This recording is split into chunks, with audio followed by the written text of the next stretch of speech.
we're going to use the rational roots theorem to make a list of the possible rational zeros or roots of this polynomial. The way this works is we're going to find factors of the constant term, so factors of the last number, in this case factors of 12. So factors of 12 include 1 and 12, 2 and 6, and 3 and 4.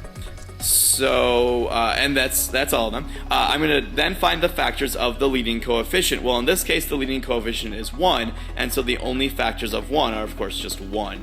And so to make my list of possible rational zeros or roots, is I'm going to divide those two lists. So everything on the top needs to be divided by everything along the bottom. Well, in this case, since I'm only dividing by 1, I'm going to get the same list as what I have on top. So my possible rational zeros to this polynomial are 1, 2, 3, 4, 6, and 12, but not just the positive version of all those numbers, also the negative. So I would go through and put a little plus or minus in front of each of those if I wasn't lazy, but since I'm lazy, what I like to do is just throw that whole thing in parentheses and put a little plus or minus out in front. The parentheses would tell me like everything would have that plus or minus symbol. So this problem has 12 possible rational roots.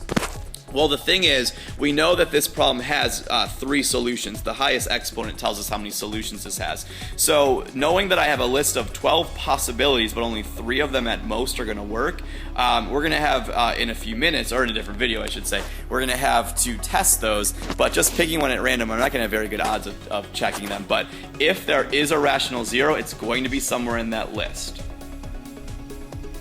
Let's take a look at one more example. This time we're going to generate a much bigger list because we're going to have a different leading coefficient. But once again, to make your list of possibilities, find the factors of your constant term. So the factors of 10 are 1 and 10, and 2 and 5, and that's all of them. And then the factors of your leading coefficient, this time we have a 4, are going to be 1, 2, and 4. And so what I need to do is divide those two lists. Everything along the top divided by everything along the bottom. All of those are going to indicate the possible rational zeros. Now, possible means maybe none of them are going to work. It's possible that none of them work, but if there is anything rational that's going to work as a zero, it's going to be in this list. So what I like to do is kind of pick one denominator to start with and then divide everything by that. So picking 1 as my denominator gets me the same list as what's in the top. So 1, 2, 5, and 10 are possibilities for rational zeros.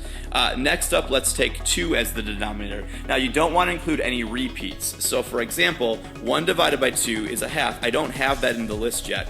Next up would be 2 divided by 2, but that's just a 1, and I don't want to repeat that, so do not list 2 over 2. Next up would be 5 halves. I need that one. I don't have it yet. And then lastly would be 10 halves. Don't list 10 halves because 10 halves is just 5, and 5's already in my list.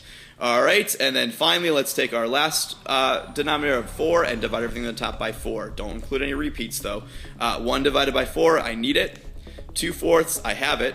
5/4, I need it, and finally 10/4, I have that. So it turns out that this problem has 1, 2, 3, 4, 5, 6, 7, not 8 rational zeros, but in fact 16 because the plus or minus version of those numbers could be possibilities. So there are 16 possible rational zeros.